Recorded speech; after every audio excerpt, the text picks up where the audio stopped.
నార్వేకి స్వాగతం. మనం బ్రీదింగ్ కి ఈ డీకోడింగ్ ప్రాసెస్ కి ఉన్న లింక్ తెలుసుకుంటున్నాం. డీకోడింగ్ ప్రాసెస్ యొక్క రిజల్టెంట్ ఇంటెన్సిటీ నీ యొక్క ఆల్రెడీ ఉన్న రిజల్టెంట్ ఇంటెన్సిటీ యొక్క బ్యాలెన్స్ కి యాడ్ అవుతూ ఉంటుంది.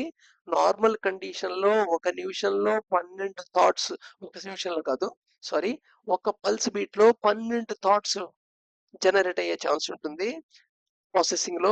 సో ఇక్కడ ఒక్కొక్క థాట్ ఆల్మోస్ట్ ఆల్ నీకు 10 units plus or minus add అవడం జరుగుతుంది నీ బ్యాలెన్స్ కి. సో నీ బ్రీతింగ్ రేట్ కనుక తగ్గుతూ ఉన్నట్టయితే, అంటే ఒక నిమిషానికి నువ్వు 24 సార్లు పిలుచుకాల్చి వదులుతున్నావా, లేదా 20 సార్లు చేస్తున్నావా, 18 సార్లు చేస్తున్నావా, లేదా 12 సార్లు చేస్తున్నావా, సో 10 సార్లు చేస్తున్నావా, సో న్యాచురల్ గా నీ breathing rate depth, long and slow state అవుతున్న కొద్దీ నీ యొక్క పల్సెస్ తగ్గుతుంది. నీ పల్సెస్ తగ్గడం వల్ల అడ్వాంటేజ్ ఏంటయ్యా అంటే, ఆటోమేటికల్ గా నెమ్- ఒ- ఒక decoding process 1/12 of pulse beat లో జరగవలసిన దానికంటే ఎక్కువ టైంలో జరుగుతుంది. దాన్ని బట్టి నీకు యాడ్ అయ్యే రిజల్టెంట్ ఇంటెన్సిటీ ఎనర్జీ ఉంటుంది, అది పెరుగుతూ ఉంటుంది. ఒక పల్స్ బీట్ లో ఒక థాట్ డీకోడ్ అయ్యే ప్రాసెస్ పొజిషన్ కి కనుక నీ రెస్పిరేషన్ బ్రీతింగ్ రేట్ కనుక తెచ్చుకోగలిగితే న్యాచురల్ గా, ఇప్పుడు నీకు 300 ప్లస్ ఆర్ మైనస్ యాడ్ అవ్వడం జరుగుతుంది నీ బ్యాలెన్స్ ఆఫ్ అకౌంట్ కి. ఈ స్టేజ్ దాకా నువ్వు కాన్షియస్ గా నువ్వు జర్నీ చేసి రావాలి. ఎప్పుడైతే ఈ స్టేజ్కి వచ్చావో, నువ్వు కరెక్ట్ మెథడ్స్ అన్ని మిగతా ఏదైతే ప్రాక్టీసెస్ ఉన్నాయో, స్పిరిచువల్ ప్రాక్టీసెస్ అవన్నీ ఫాలో అవుతూ వచ్చినట్టయితే నువ్వు సిసిఎస్ కి రీచ్ అవుతావు. సిసిఎస్ రీచ్ అవ్వగానే నువ్వు ఫస్ట్ సెకండ్ కి షిఫ్ట్ జరుగుతుంది. ఈ షిఫ్ట్ అప్పుడు ఏం జరుగుతుంది అనేది ఇప్పుడు తెలుసుకుందాం. So shifting from section 1 to section 2. So result intensity plus or minus 750 add అయ్యే ఛాన్స్ ఉంటుంది. ఇక్కడ number of thoughts per beat 2.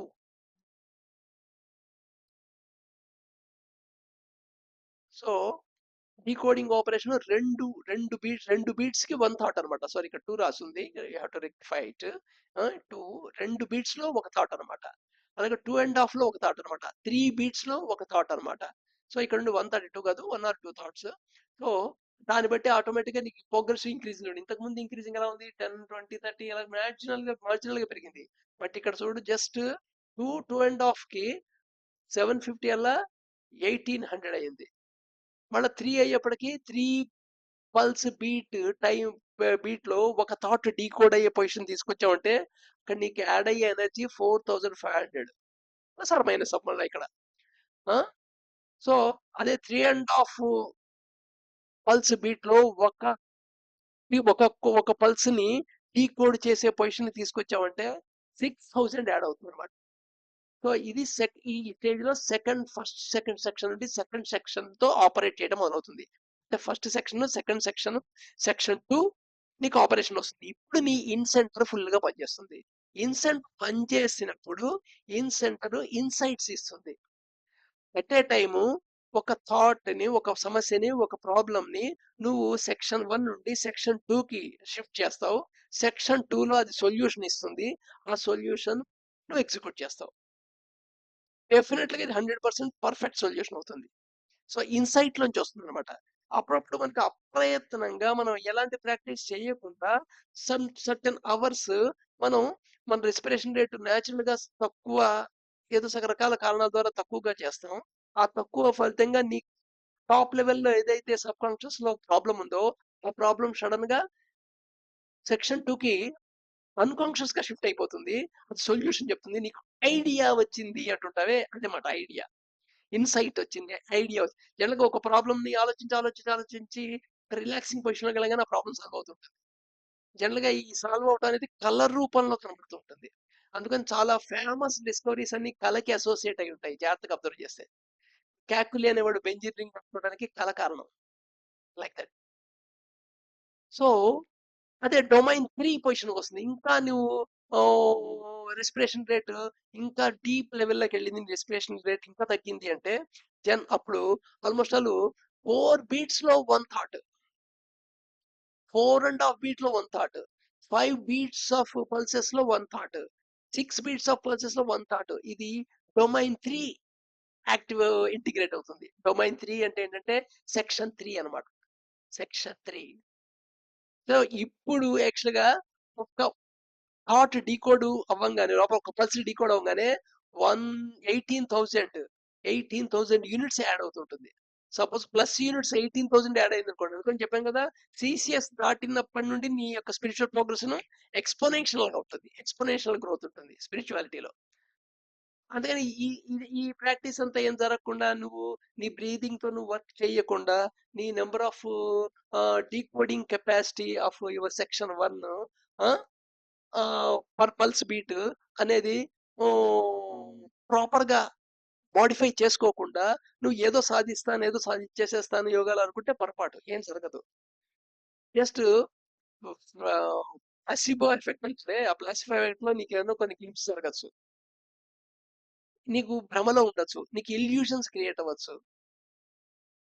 So, that is not a real experiences. Illusion experiences అవన్నీ. Breath rate 20-12 per minute.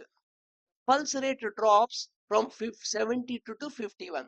నీ breath rate 12 per minute అంటే 12 శ్వాసలు శ్వాసము నిశ్వాసము ఎక్సైలేషన్ inhalation 12 per minute position తీసుకొస్తే pulse rate 72 నుండి 51 కి పడిపోతుంది. అయ్యో పల్స్ పడిపోయింది చచ్చిపోయాడు అనుకోవద్దు మీరు. ఇది న్యాచురల్ ప్రాసెస్ కింద ఉంటుంది.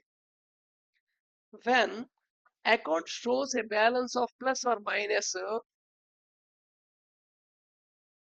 150 lakhs యూనిట్స్. సో ఇందాక యాడ్ అవుతుందని చెప్పాం కదా! సో టోటల్ యాడ్ అయింది. నీకు ప్లస్ ఆర్ మైనస్ 150 యాడ్స్ వస్తే దీన్ని ఒక సుపీరియర్ యూనిట్స్ కింద ఫామ్ అయితే ఇంత దాకా అక్యుములేట్ అవుతుంది. అక్యుములేట్ అయిన తర్వాత అది ట్రాన్స్ఫర్ అవుతుంది. It transfer to superior account. ఒక అకౌంట్ కింద ట్రాన్స్ఫర్ అవుతుంది అక్యుములేషన్ లో. When account gathers 10,000 such super units. ఇప్పుడు దాన్ని 1 జెన్ యోగా యూనిట్, 1 జెన్ యూనిట్ అంటారు. వెన్ 2 జెన్ యూనిట్స్ గ్యాదర్ చేస్తే ఇలాగా 2 జెన్ యూనిట్స్ గ్యాదర్ చేస్తే ఆటోమేటిక్ గా సిసిఎస్ పొజిషన్ రీచ్ అయిపోతాం. సో సిసిఎస్ పొజిషన్ రీచ్ అవ్వడానికి బ్రీదింగ్ రేటు న్యాచురల్ గా తగ్గించుకోవడం అనేది చాలా ఇంపార్టెంట్ అనమాట. సో ఇప్పుడు నెక్స్ట్ రాబోయే వీటిలో బ్రీత్ రేట్ ని న్యాచురల్ గా ఎలాగ రెగ్యులేట్ చేసుకోవాలి అనేది గురించి చెప్తామాట. కానీ శ్వాస మీద ధ్యాస అని చెప్తుంటారు కదా! శ్వాస మీద ధ్యాస పెడితే నువ్వు ఆటోమేటిక్ గా నువ్వు బ్రీత్ రేట్ తగ్గిపోతుంది. నువ్వు అన్‌కాన్షియస్ గా గాలి పీల్చి వదులుతున్నప్పుడు నువ్వు 18 సార్లో, 20 సార్లో చేస్తావు. అదే నువ్వు కాన్షియస్ గా చేస్తుంటే నీకు తెలియకుండా 15 సార్లు, 16 సార్లే చేస్తావు. ఇంకా ఎక్కువ కాలం నువ్వు కాన్షియస్ గా బ్రీతింగ్ రేట్ పెట్టుకుంటే ఆటోమేటిక్ గా అది 14కి వస్తుంది, 12 దాకా వస్తుంటుంది. బట్ కానీ నువ్వు దాని మీద ధ్యాస పెట్టుకున్నంత సేపు అది ఉంటుంది. ధ్యాస పోంగానే మనం మామూలు అయిపోతుంటాం. సో అందుకని రోజుకేదో 10 నిమిషాలు చేసేసి వదిలేసేది విషయం కాదిది. నీకు న్యాచురల్‌గా నీ బ్రీత్ రేట్ న్యాచురల్‌గా 12 పర్ మినిట్‌కి పడిపోవాలన్నమాట. వచ్చిందంటే అప్పుడు అట్‌లీస్ట్ 300 యూనిట్స్ దాకా వస్తుంది. డ్రాప్‌లోకి వచ్చేస్తాం. So right. When accounts accounts gather so super units sorry ఇప్పుడు రిపీట్‌గా వచ్చాం.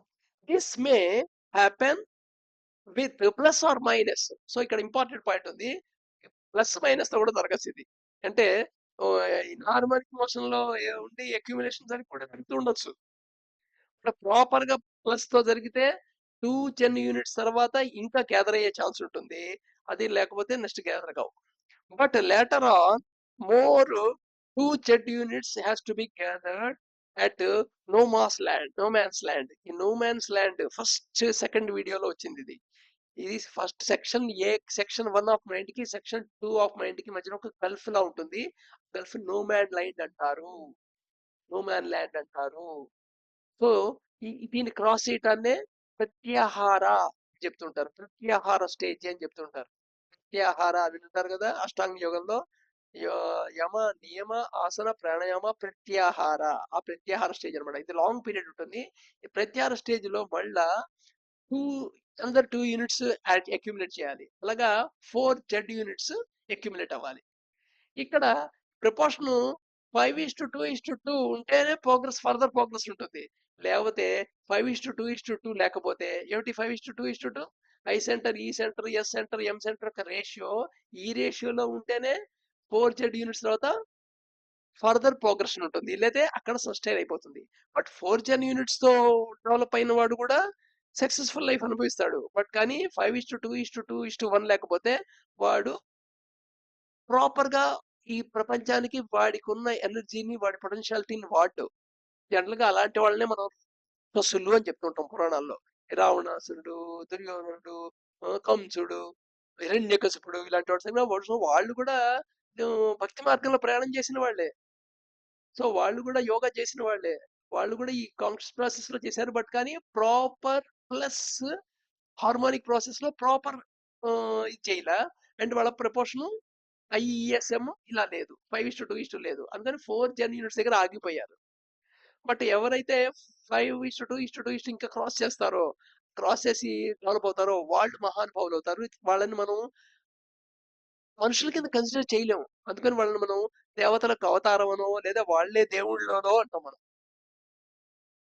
ఇదనమాట ప్రాసెస్. Thank you.